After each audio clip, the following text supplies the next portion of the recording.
Hey, welcome to the second episode of my Relocation Diaries. I moved to Barcelona and I shared all the reasons for why I did that and shared why I decided to start this series. And I shared that on the first episode. So if you have no idea what's going on, you should definitely go and check it out.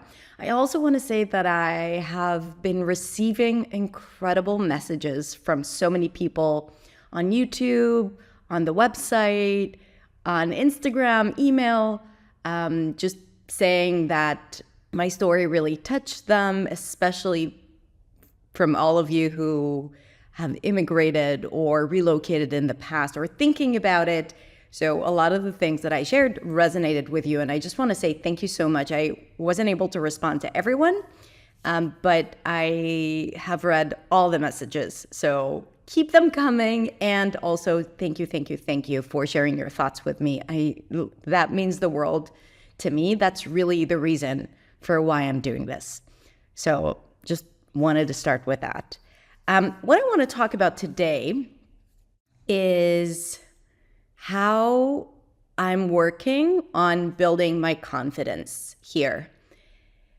And the thing is that confidence is a result of a lot of things that are happening that give you this feeling as if you're okay and you're going to be able to handle whatever comes your way, right?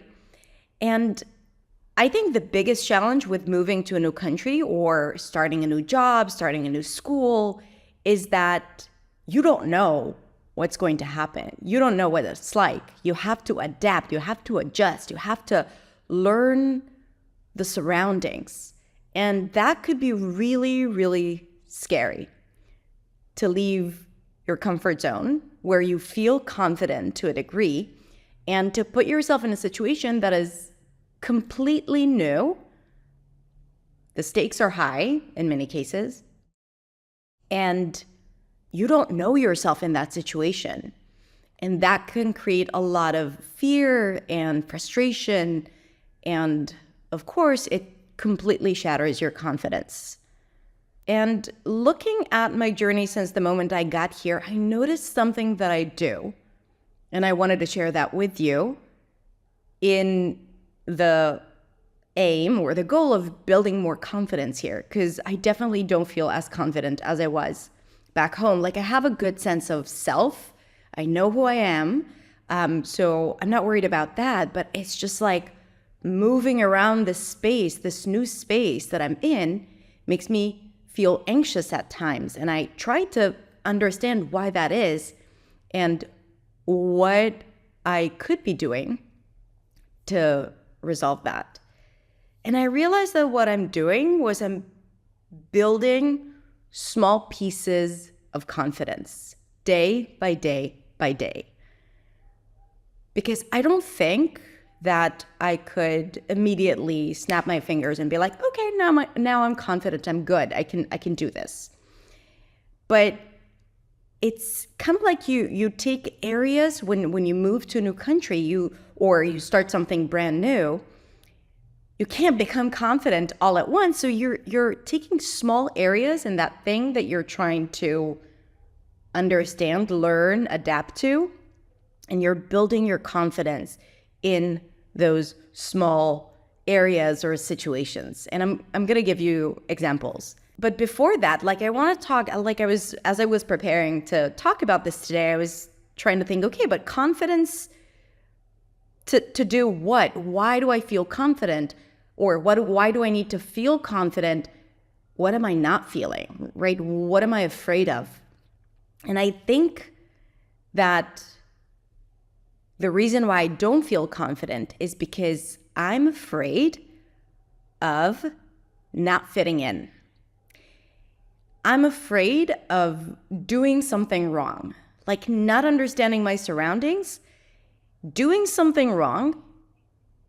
And the worst thing that could happen, of course, it's not a big deal, but to do something wrong and then someone come and tell you that you're doing something wrong, but they would say it in a language that you don't speak or understand. And because of the stress, you are not even capable of processing it.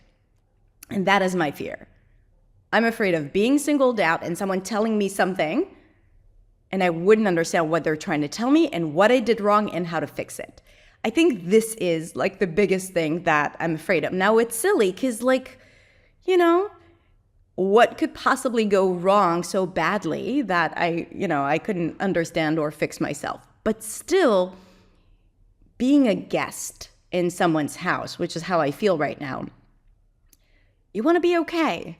You want to belong. And also, I don't want people looking at me.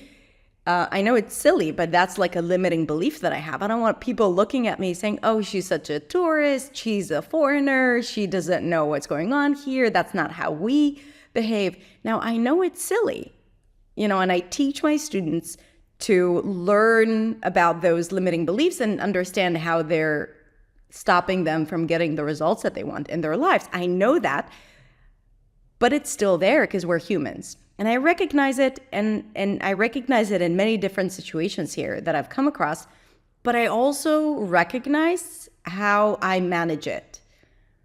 And that's by building small pieces of confidence. So I'm going to give you a few examples. One of the things that I decided when I got here is to change my lifestyle and start exercising every single day. And I realized that there was a gym right next to my house, and I said, let's do it, right? Let's sign up for a gym. I don't like gyms. I haven't been to a gym in years.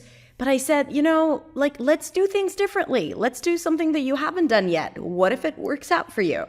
So I recognized the resistance, and I said, let's do it. So I went there, and it's like so old school, right? Like back home, I would just go online, call them, be like, okay, how do I sign up? Great, no, but I had to go there to make sure the person speaks English. And I signed up for 4 months. That's a good start. Started small. And I said to myself, okay, I'm gonna start building the habit of going to the gym. So the next day, I take my bracelet. There was like a bracelet, and then you have to put your finger for a fingerprint. And I said, I was so nervous before going to the gym the first time after I got my bracelet. Why? I don't know. Like, I hate it when there's like this technology and I won't be able to figure it out, and I wouldn't be able to explain it properly, like what exactly I need. So silly, but it was really like consuming. I was stressed. So I said to myself, okay, Hadar, today is the first day you go to the gym, and your objective is to get in smoothly, to understand where everything's at, to do something for 5-10 minutes and go back home. And I said, okay, I can commit to that, right? Because the purpose of the first visit is to feel comfortable in this new space that I am going to. So obviously, or not, of course, what happened is that my bracelet didn't work. It didn't detect my fingerprint. I was like, okay, what am I doing? How could I get in? No one was at the counter. Someone was looking at me, started saying something, couldn't understand them. And everything that I was afraid of happened. Eventually, someone came and helped me get in. I was like, okay, I did it. Now I realized what I needed to do. Okay, let's go look for the dressing room. So couldn't find that, of course. Started walking into many different directions. Okay, put my stuff in the locker. Then, okay, where do I work out? Even though I've been there the day before, I completely forgot where I needed to go. Now, I'm so on top of things in my life, which made me feel really, really small. Like, Hadar, you have a business with like 20 people who work with you, and you have thousands of students around the world, and you can't freaking get around a freaking gym? And the answer is yes. I couldn't. I like walked up and down the stairs. All of a sudden I saw the elliptical. I'm like, great, let's go in, let's do it. Exercised for literally 10 minutes. And then I'm like, oh, it's okay, I'm done. I did what I needed to do and went back home. And then the next day, I was like, I already know how to get in. I got in. Something else went wrong, I think. I don't remember what that was. But this time I was like, I'm going to work out for 20 minutes, which I did.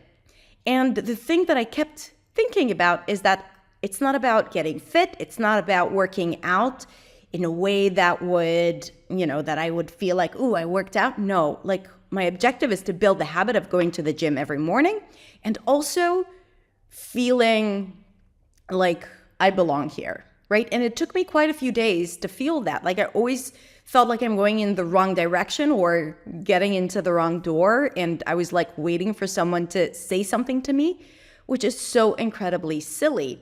But the more I did that thing, familiarized myself with the situation, I'm like, I can handle it, okay? And of course, as the days went by, like, okay, Hadar, worst case, you speak in English and they will answer you. It's not a big deal. But just giving myself space to feel that fear is exactly what I needed. To feel the fear, acknowledge it, and take those small steps to overcome the fear and to build confidence in going to the gym. Now, going to the gym, being confident in going to the gym creates a situation where I'm more comfortable with this part of my life. So it's not like I'm a complete stranger. No, I'm like, I just moved to this new country, this new street, and I go to the gym. And that's something that I do. So I'm kind of like creating this new identity for myself where I feel comfortable in. Now, another thing that I noticed is how I get my coffee. So the first time, I found this really cute cafe not far from my house. And the first time I went there, I just said what I needed. Un café, un americano, right? Like I was able to say that and that's it. And, they responded to me. I picked up on what they needed, responded back. That was fine. And gradually, the more I went there, I felt more comfortable to speak with them with my very basic Spanish. I'm learning. I'll tell you more about that in another episode. I already know how to say coffee to go, coffee to stay. I want also sparkling water. I want this chocolate cake, right? So every time I allowed myself to ask for more or to say more, and I said to myself, this is how you build confidence. Small pieces of confidence coming together to build this more profound sense of confidence. Now, another thing that created a lot of stress, and there was a reason, I'm going to tell you why that is, but another thing that created a lot of stress for me was picking up the girls from their bus stop. So they take the school bus to go to school, and whenever I have to go pick them up at a different bus stop, because I don't know the place, I get really anxious about it. I research it. I make sure that this is what they meant. Also, they're very unclear in terms of like where exactly the bus stop is. I wish I could just get a Google map with, a pin, but that's not the case. So it's like two crossing streets, but those junctions are really, really big, those crossroads. And I'm like, where do I pick them up? Is it here? Is it there? And until the bus arrives, I'm very, very stressed. It's kind of like, I know it's here, but there's a part in me that says, maybe you're wrong. That like, I don't trust myself, which is really silly. But I say to myself, okay, so I'm doing all of this work, speaking to other parents or just double checking with the person in charge of the school bus. And as soon as the bus arrives, I'm like, okay, that's it. Check. Now I know where to pick them up when I'm coming to this location. If I go to another location, because sometimes we like to, explore the city, then that's how I learn how to do it. But this really scares me because the image of the school arriving, my girls are there and I'm not there. Of course, they would never let them get off the bus, but still that stresses me out so much. In fact, this is really like a horrible story, a very stressful story. On, I think, the 5th day, I went to pick them up every day from school from the moment we arrived. And one day I had to go to the municipality to register as a resident. And so I couldn't go pick them up. And I told Gil to go pick them up. And he said, I should go at 5:30. And I didn't think about it. And I said yes, but it was actually 5:20, the time where he was supposed to be there. So I was on this bus on my way to wherever I was going. And I see this woman in charge of the school bus calling me. Now, she doesn't speak English, and I don't speak Spanish or Catalan, especially when I'm stressed out. And I was like, why is she calling me right now? And that's like my worst nightmare, mind you, not being there for when the school bus arrives. And I don't pick up the phone because I'm like, what am I going to do? I'm also in the middle of the bus and like with a lot of people around me. What am I going to do? What am I going to tell her? And I immediately called Gil, and he didn't pick up, of course, because if you can make the situation even worse, why not? And I text her, and she writes to me, there's no one here. And I said, isn't there dad there? And she's like, no. And then I asked, is this woman there? Because there's another parent there that I know. And she's like, no, she's not here anymore. And the time goes by, and Gil doesn't pick up my phone. And also, the funny situation is like she said something and I misread it. And I thought she said, no, he's here. So I sent her like smiley emojis. And then she says, no one's here. And I'm like, oh, crap. I did not get that. So anyway, I'm like, I don't know what to do. I don't know what to do at this point because I'm on the bus on the other side of town and they're waiting for me. And after a couple of minutes, very stressful minutes, Gil calls me and he's like, I'm with the girls. So, okay, I move on. But that experience, I think, created this anxiety where I said, I don't want to feel that again. I don't want to get that phone call again. But also, it happened and nothing really bad happened. I mean, they were like telling us, this is not safe to do this. Fine, of course. And we held everyone like for another 8 minutes. Poor kids, like already wanting to get back home and they're like waiting. But, everyone's safe. It's okay. We're not going to do it again. But even if it does happen, I already know how to handle it. To stress out and wait until something happens to resolve this. So, okay. So I built confidence there as well. All right. So it's kind of like when you experience something the first time and then the second time, you learn how to do it and how to manage it. And then the thoughts around what could possibly go wrong are not as dominant. And that's what I'm trying to say here.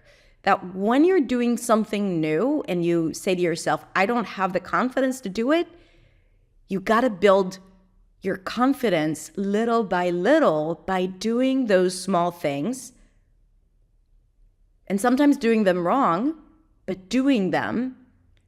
And then you slowly build confidence that way. And then it becomes this thing that you do or a part of your identity, which is really interesting. I'm thinking about my girls, like they go to school and everything's new.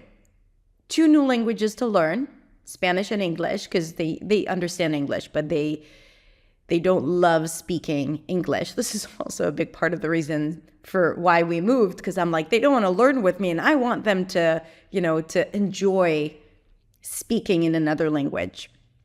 So everything is in these 2 languages.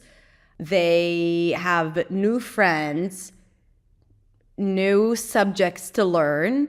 Everything's new. Every single minute of their day is an experience or is an opportunity for them to build confidence. And they do it, right? If it's starting to make friends or speaking to someone or paying attention in class or just going into class, all of it is new. I think for them, it is so much harder. Today, I had this experience where for the first time, we left the house in the morning and we went to the bus stop. And Asya, my daughter, all of a sudden, she just flipped out. She's like, I don't want to go. She started crying. And usually when that happens, I'm like, just stay home. Like you need a day off. That's fine. I don't care. I don't care about, you not going to school one day. But at that point, also knowing that this is what I want to talk about, I'm like, but should I let her work through it and get on the bus and learn how to manage those situations where you're overwhelmed by your emotions? Or should I just be like, okay, don't worry about it. You have the space to decide if you want to go, if you want to stay. And I kind of like worked against my instincts, and I didn't tell her that she has to go. It was clear to her that she's going, right? But I didn't say, don't worry about it. If you want to stay, you can stay home today. And she was like crying almost up until the moment that she had to get on the bus. And it was so hard. Like when she got on the bus, I got like a little emotional and I cried a bit. And I was wondering if I did the right thing. But I also said to myself, like, this is the experience that she needs to have right now, because sometimes life's crappy and you have all these big emotions and you don't know how to manage them.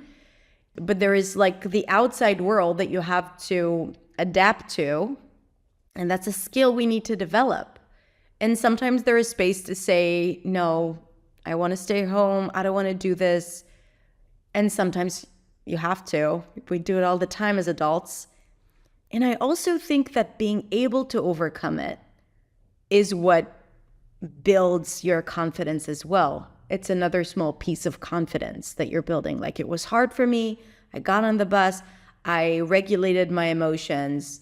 I managed to speak to my friends, and I went through the day and I survived. Sometimes that's all we need, just to get through the day.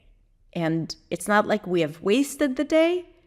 We have learned something about ourselves and how we can manage in situations where everything is just a lot. Of course, I texted her teacher. I sent her an email. Said, she needs to be handled with care today. Let me know if I need to know something. So, of course, I did that.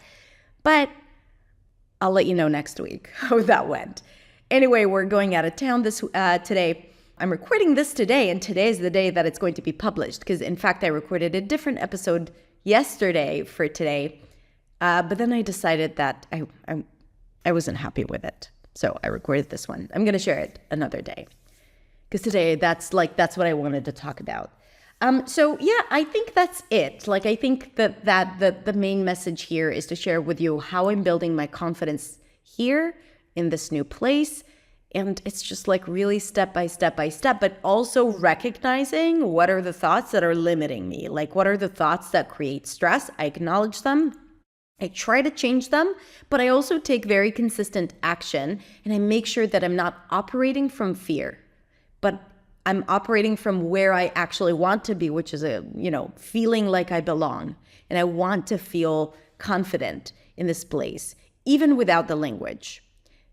But I am also recognizing that the language is a huge part that restricts me, because if I spoke the language, I would be a lot more confident managing challenging situations. So let's say someone says something to me and I were to speak the language, I'd be like just advocating for myself. I think it's the gap between, like, I want to advocate for myself, but I can't because I don't have the language. That is what creates most of the stress. And I'm sure that a lot of you who have immigrated with not having strong command of the language, I'm sure that creates a lot of stress, especially when speaking to government officials, doctors, teachers, because this is also definitely my biggest challenge.